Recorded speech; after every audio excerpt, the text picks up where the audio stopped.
We still got some gaming news to round out the year with some surprise things that might happen in 2026 and way more. So good that you're joining the Sunday news roundup. And let's go. Let's immediately start with quick shots. News stories I will go over quickly, starting with a very sad one. Maybe you've heard this news already, but Vince Zampella has died in a California car crash at the age of 55. He was one of the co-creators of Call of Duty. Under his leadership, Infinity Ward made Call of Duty 4 Modern Warfare and Call of Duty Modern Warfare 2. After that, he and Jason West, the other leader at Infinity Ward, were fired from Activision and denied millions of dollars in bonuses. They sued Activision for wrongful termination and later settled for an unknown amount, but this led Zampella to start Respawn Entertainment, where he worked on the first two Titanfall games, and after that the studio was acquired by EA. Respawn then went on to make Jedi Fallen Order and Survivor, two games very close to my heart, and of course they launched Apex Legends, which is one of the biggest online games ever. After the disastrous launch of Battlefield 2042, Vince was asked to lead the struggling franchise, and we saw the result of that with Battlefield 6, which became the best-selling game of 2025. Vince was responsible for making insanely influential games that also turned into some of the biggest franchises this industry has ever seen. He likely still had many interesting ideas left in him that we will now never get to see, which is very sad. I don't think words can express how big of a loss this is for the gaming industry, and my heart of course goes out to his family and everyone close to him. Of course, super hard to transition from this very sad news. I still just cannot really believe it.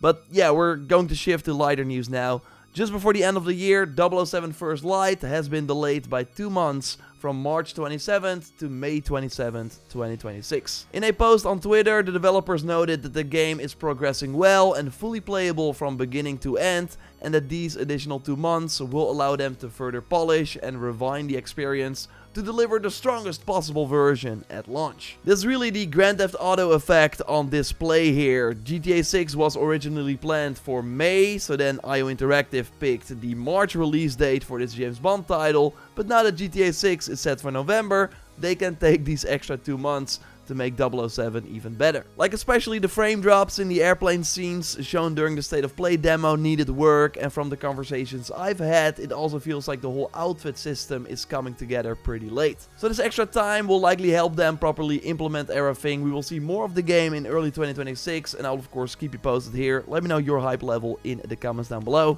As you might know, it's very high on my most anticipated games list, and it now being delayed out of March means more time for Crimson Desert and the Black Flag remake, which is rumored for the end of March. And speaking of Assassin's Creed, we got some series updates. For one, we learned that Johan Rank, the Swedish director behind HBO's Chernobyl, will be directing the Assassin's Creed Netflix series. Which very good news, as Chernobyl has a 9.3 rating on IMDb, and this definitely increases my optimism for the show. Filming is expected to start in 2026. And we might also hear more about Assassin's Creed Jade in 2026. The last update we had on the game was during a Chinese New Year celebration on February 9th, 2024, even though many of us were able to play the game extensively in 2023, and it felt close to being done. The best way to describe Jade is Assassin's Creed Odyssey, but set in ancient China, with multiplayer and a huge amount of different activities and content. The game is coming to mobile, but will also be playable on PC. Still, it's been almost 2 years without any real updates until this week, because on the official Discord for the game, someone asked if it was ever coming out, to which an employee working on the project responded with a clear yes. Thanks to Severus for reporting on this. Now the game is being developed by Tencent, and with Tencent now officially owning 25% of the Assassin's Creed franchise through the new Ubisoft subsidiary, they have a higher stake in this game's success, so fingers crossed this really means it's coming out soon. Curious if it will look way different compared to 2 years ago, and if it launches in 2026, we will have at least 2 other Assassin's Creed games in 2026. I think. I made a full video with everything you can expect in 2026. Really happy with how it turned out. If you haven't watched it yet, I will leave a link to it in the pinned comment so you can check it out. Now, let's move on to some more gaming news and the big leak.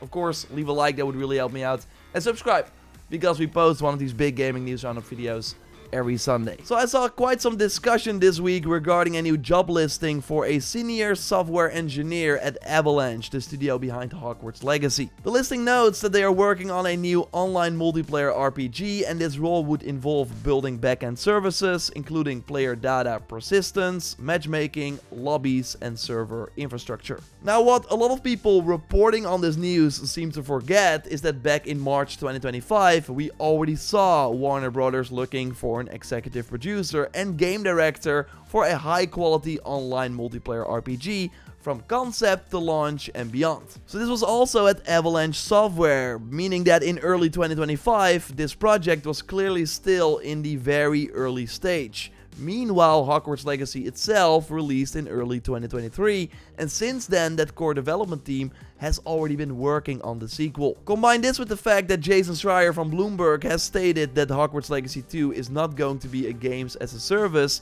and I think it's pretty clear that we should not really worry here. It looks like Warner Brothers is making the smart move, keeping the sequel as a purely single player experience, while also developing a completely separate online multiplayer game with a different game director, etc., and still of course set in the Harry Potter universe. I think we will likely see Hogwarts Legacy 2 announced at a PlayStation showcase in 2027, possibly around the reveal of the PlayStation 6, but that part is of course pure speculation on my part. I don't expect anything in 2026 from Hogwarts Legacy. Curious to hear your take in the comments down below. Something big we will likely see in 2026 is Witcher 3 related content. And yes, that's what the rumor roundup this week is about. Here I rate the biggest leaks of the week with stars. 3 stars means I believe it, and 1 means let's take this with a huge grain of salt. So this week a new Polish report added fuel to the fire regarding a Witcher 3 DLC planned for 2026. We've heard about this before, as it's being developed seemingly by Fool's Theory, which is headed by Jakub Rokos, a former quest designer on The Witcher 2 and The Witcher 3.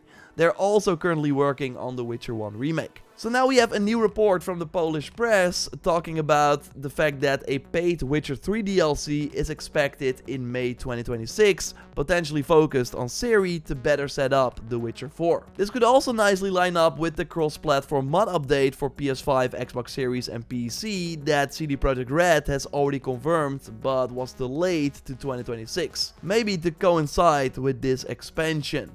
Like with The Witcher 4 likely not releasing until late 2027 at the earliest, releasing new content for the older games developed by different teams is a really smart way to keep the franchise in people's minds. There are even rumors that a second Cyberpunk DLC is also in development, again handled by a separate team. So I'm giving 2 stars. I absolutely believe The Witcher 3 DLC rumors. May 2026 feels more like an educated guess though, and things could of course change. What I do think is basically a fact is that CD Projekt Red will release at least one major piece of content in 2026, even if their big new titles are still years away. Now let me know what you think in the comments down below. This coming week will be nothing really, because it's the end of the year. I hope you have an amazing New Year's Eve and of course a great start of 2026. I'll be back on Sunday with a gaming news roundup. I'm curious if there's something happening at the end and start of the year. Although there are some rumblings about a Ubisoft hack or something, but it's not like fully confirmed yet. I will keep you posted. And of course, I'll have more 2026 previews on the React channel. So check that out if you haven't already. Also a link to that in the pinned comment. And yeah, I will see you in the new year. I think 2026 will be very interesting. We'll of course cover everything here, and thanks for watching of course in 2025, and I hope you will stay with me here in the new year and beyond. So have a great rest of the year. I will speak to you very soon. If you still want to watch me live, I'll do my final Monday stream of the year on Monday, so you can watch that by clicking on the screen, set a reminder. Hope to see you there, and I will speak to you soon. Goodbye.